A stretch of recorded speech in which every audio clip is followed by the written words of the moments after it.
बिस्मिल्लाहिर्रहमानिर्रहीम। अस्सलाम वालेकुम। इनसाइट्स पे दोपहर भट्टी में आपको खुशामदीद। आज 28 दिसंबर बरोज़ सोमवार 2020 हामिद मीर साहब ने कालम लिखा है।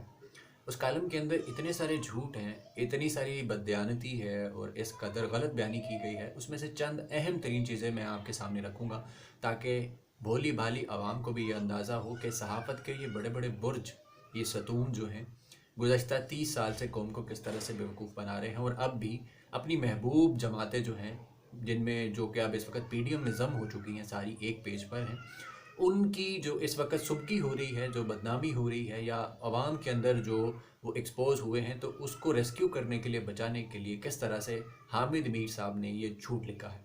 वैसे तो मेरे एक दोस्त कहते हैं कि इनका जो कालम का टाइटल है कलम कमान है, इसको कलम की दुकान होना चाहिए, क्योंकि ये बेसिकली अपना कलम जो है वो बेचते हैं उन लोगों को जो कि इनके साथ किसी ना किसी तरह मेल खाते हों। और इस वक्त बुग़्ज़ इमरान और बुग़्ज़ फ़ौज के अंदर ये पीडीएम के हक़ में वो झूठ लिखते हैं, वो मुनाफ़क़त करते हैं कि जिसको पढ़ने और सुनने के बाद इंसान सिर्फ अपना सर ही पीट सकता है। इसके अलावा तो खैर इनको कुछ कह नहीं सकता। वैसे भी पाकिस्तान के अंदर ये बहुत बड़े सहाफ़ी माने जाते हैं और ख़ुद भी अपने आप को कहते हैं। तो खैर हम तो ये नहीं मानते, क्योंकि हमारे सामने इनके झूठ बेनकाब हो चुके हैं। और अभी इस कालम में कितने झूठ हैं वो मैं आपके सामने रखता हूँ। ये कालम बेसिकली इन्होंने लिखा है, वज़ीर-ए-आज़म इमरान खान ने हफ्ते के रोज़ चकवाल के अंदर तकरीर करते हुए पीडीएम की तरफ से जो फ़ौज को धमकियां दी जा रही थी, जिस तरह मौलाना फजलुर रहमान और उनकी जमात ने कहा कि हम जीएचक्यू के सामने धरना देंगे अगर हमें नैब का नोटिस आया। इससे पहले मौलाना अताउर रहमान ने पेशावर के हवाले से कहा था कि कोर कमांडर के ऑफिस और घर के सामने हम धरना देंगे। फिर उसके बाद और दीगर जब बातें हुई तो वज़ीर-ए-आज़म ने यह तकरीर की, तो हामिद मीर ने यह तकरीर बुनियादी तौर पर उस चीज़ पे लिखी है। इसका टाइटल है 2020 की खौफनाक तरीन तकरीर। शुरू में इमरान खान के उसी बयान का हवाला दिया है और उसमें लिखते हैं कि इससे पहले आज तक किसी ने इस वज़ीर-ए-आज़म की ज़ुबान से इस तरह की तकरीर नहीं सुनी होगी और यकीनन ये 2020 की जो है बड़ी एक ख़तरनाक किस्म की तकरीर है। इसमें वज़ीर-ए-आज़म के बारे में लिखते हैं कि उन्होंने दावा किया है कि अपोजिशन चाहती है फ़ौज मेरा तख्ता उलट दे और अगर ऐसा नहीं होता तो आर्मी चीफ को हटा दे। वज़ीर-ए-आज़म ने यह भी फरमाया कि अपोजिशन को नारो देना गद्दारी होगी। अब हामिद मीर साहब यहाँ से अपना तबसरा शुरू करते हैं और कहते हैं कि कोई माने या ना माने, लेकिन चकवाल में की गई तकरीर साल 2020 की ख़तरनाक तरीन तकरीर थी। न जाने वज़ीर-ए-आज़म ने यह ख़तरनाक तकरीर चकवाल में क्यों की। इस तकरीर में बहुत कुछ सीखने सोचने की दावत दे रही है। हफ्ते की शब ये तकरीर हेडलाइन बनी थी। इतवार की सब नाचीज़ ने उर्दू और अंग्रेज़ी अखबारात में इसको बार बार पढ़ा, समझने की कोशिश की। कहते हैं याद करने की कोशिश की कि पाकिस्तान डेमोक्रेटिक मूवमेंट में शामिल जमातों के रहनुमाओं ने कौन से जलसे या प्रेस कॉन्फ्रेंस में फ़ौज को मौजूदा हुकूमत का तख्ता उलटने की दावत दी। मेरा ख्याल है आवाम की जो यादाश्त है वो मीर साहब से कहीं ज़्यादा तेज़ है। जो लोग गुज़श्ता 3 माह से पीडीएम के जलसे के बारे में पढ़ लिख और सुन रहे हैं या ख़बरें पढ़ रहे हैं, उनको बखूबी पता है कि किस पीडीएम रहनुमा ने कौन से जलसे या प्रेस कॉन्फ्रेंस में आर्मी को बगावत की दावत दी और बाकी जो दीगर जो लोग हैं उनमें कौन कौन बातें करता रहा। इस वक्त मेरे सामने खबर मौजूद है 27 दिसंबर 2020 की, जिस दिन बेनज़ीर की बरसी थी लाड़काना में। उस दिन की खबर जंग अखबार ने अपने मेन हेडलाइन लगाई हुई है। हुकूमत निकालने का तरीका बदलना होगा, ये आसिफ अली जरदारी के बारे में, लेकिन इसके ऊपर लिखा हुआ है पुश्त पनाह हाथ खींच लें, हुकूमत ख़त्म।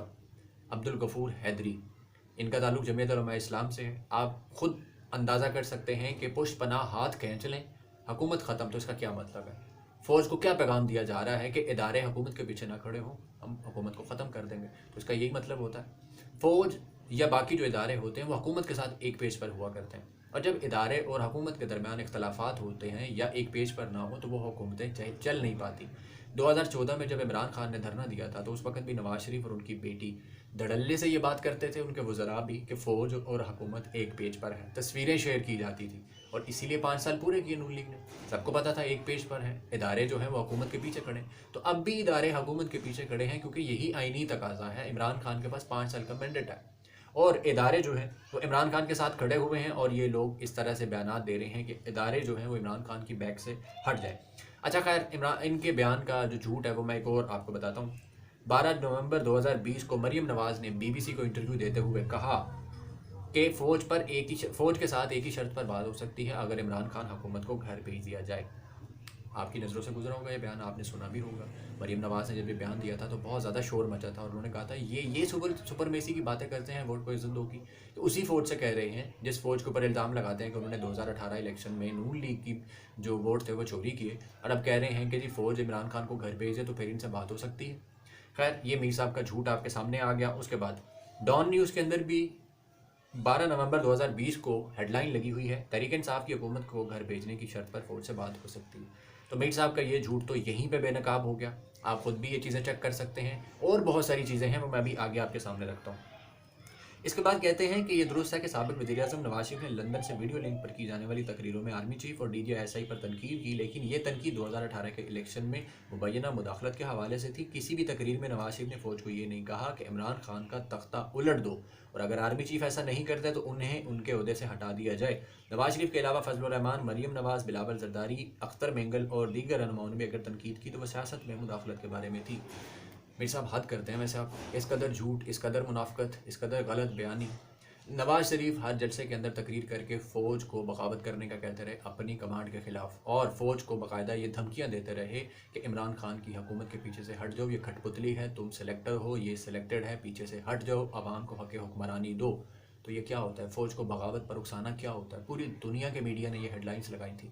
इसहाक डार का जब हॉट टॉक में इंटरव्यू हुआ तो उसमें भी स्टीफन सकर ने उनको यही कहा कि आप यहाँ लंदन में बैठ के अपनी फ़ौज का जो चीफ़ है, जो कमांड है, उसके ऊपर इल्ज़ाम लगा रहे हैं और फ़ौज को कह रहे हैं कि उसके खिलाफ़ खड़े हो जाएं। तो मीर साहब यहाँ पे भी अपनी महबूब PDM को रास्ता दे रहे हैं, क्योंकि PDM इस वक्त पिट चुकी है, फ्लॉप हो चुकी है, अब दी एंड होने वाला है। तो मीर साहब अपने सहाफ़ती जो एक उनका तरीक़ाकार है उसको इस्तेमाल करते हुए उनकी सपोर्ट कर रहे हैं। इस कालम के अंदर सारे के सारे झूठ और बददयानती जो है वो उन्होंने इकट्ठी करके समो दी है कि किसी भी तरह PDM की जो सुबकी हुई है, जो बेइज्जती हुई है, जो बदनामी हो रही है, उसको किसी तरह से रिस्टोर कर दें।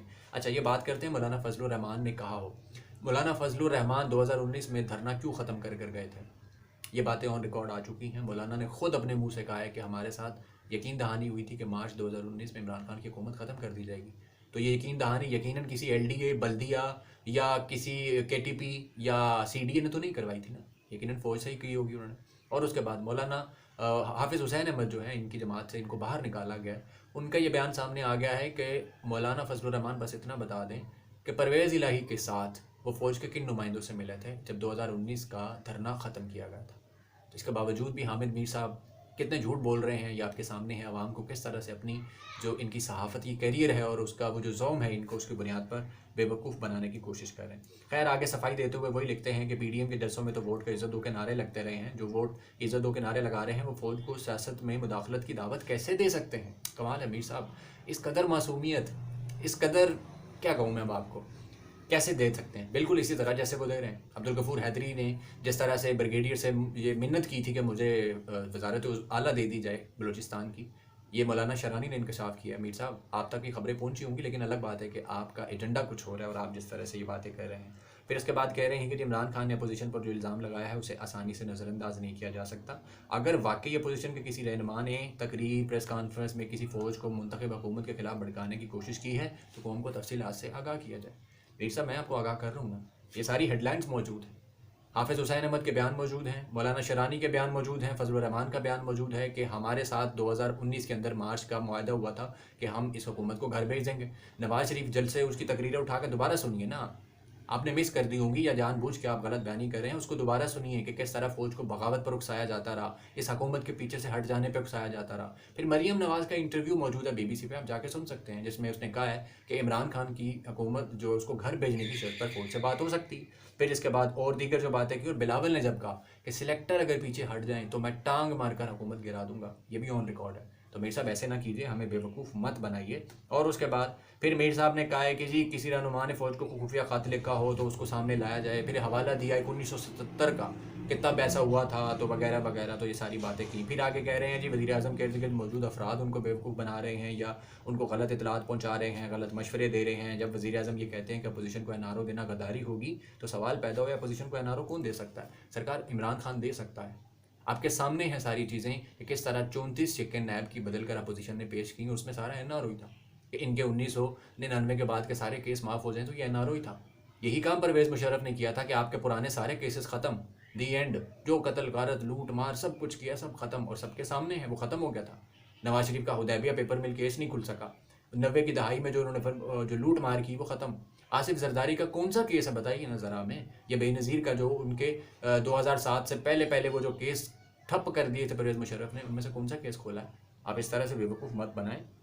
उसके बाद ये कह रहे हैं कि जी एनआरओ की इस्तलाह 2007 में मशहूर हुई। परवेज़ मुशर्रफ ने पीपल्स पार्टी के साथ मफाहमत के लिए एक ऑर्डिनेंस जारी किया था, जिसके तहत 1 जनवरी 1986 से 12 अक्टूबर 1999 के दरमियान जिन सियासतदानों और सरकारी अफसरान पर करप्शन, मनी लॉन्ड्रिंग और कत्ल गारत के मुकदमात कायम किए गए, उन्हें माफ़ी दे दी गई।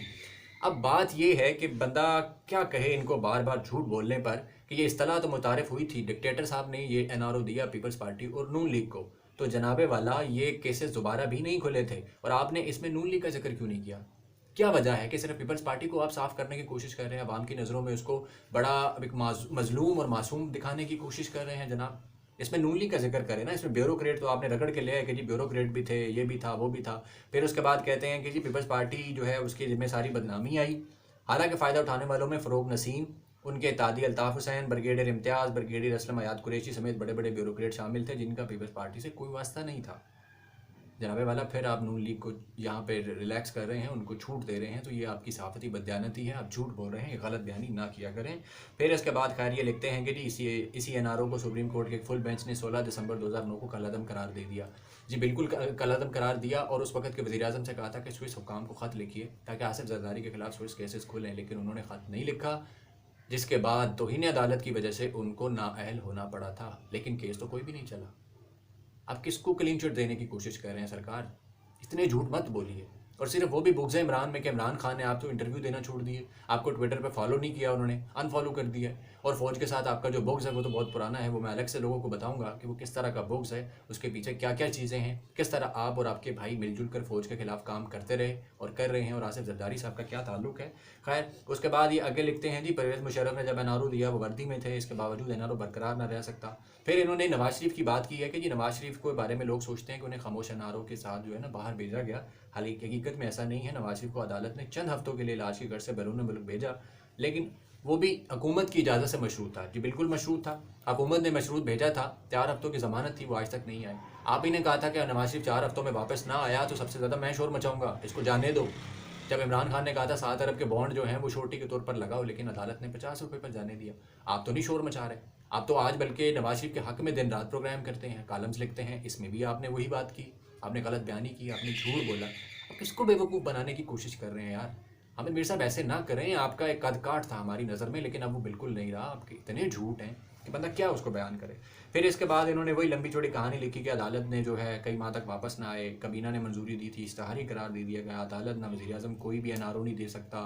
इमरान खान क्यों बार बार ये कहते हैं? सरकार सारी दुनिया जानती है, हम भी जानते हैं इमरान खान क्यों कह रहे हैं और किस तरह आपकी महबूब पीडीएम ये नैब के ज़रिए किस तरह से एनआरओ लेना चाह रही थी। फिर उसके बाद कहते हैं जी इमरान खान अपोजिशन पर जायज़ तनकीद ज़रूर करें, पीडीएम की जमातों में कोऑर्डिनेशन का फुकदान है। यहाँ तक मुस्लिम लीग नून के रहनुमाओं के बयान एक दूसरे से नहीं मिलते। मुस्लिम लीग नून के अरकान असम्बली के इस्तीफ़ों का जिक्र, फिर मरीम नवाज़ के बारे में कि जी उन्होंने कहा है कि स्पीकर तक क्यों पहुँच गए, मतलब बड़े मासूम तरीके से अपोजिशन को, पीडीएम को ये करने की कोशिश कर रहे हैं। फिर उसके बाद इन्होंने कहा कि जी अपोजिशन तो गड़ी खुदा बख्श में इकट्ठी हो गई, मरीम वहाँ पे पहुंची, बड़ा अहम वाक़या हुआ था, फिर मौलाना फजलुर रहमान नहीं गए तो वज़ीर-ए-आज़म को तो सुकून होना चाहिए। यार आपको क्या मसला क्या है? आपको पीडीएम की इतनी फ़िक्र किस बात की है? मुझे तो ये नहीं समझ आती मीर साहब। हालांकि सहाफ़ी का काम तो होता है वो हक सच के साथ खड़ा रहे।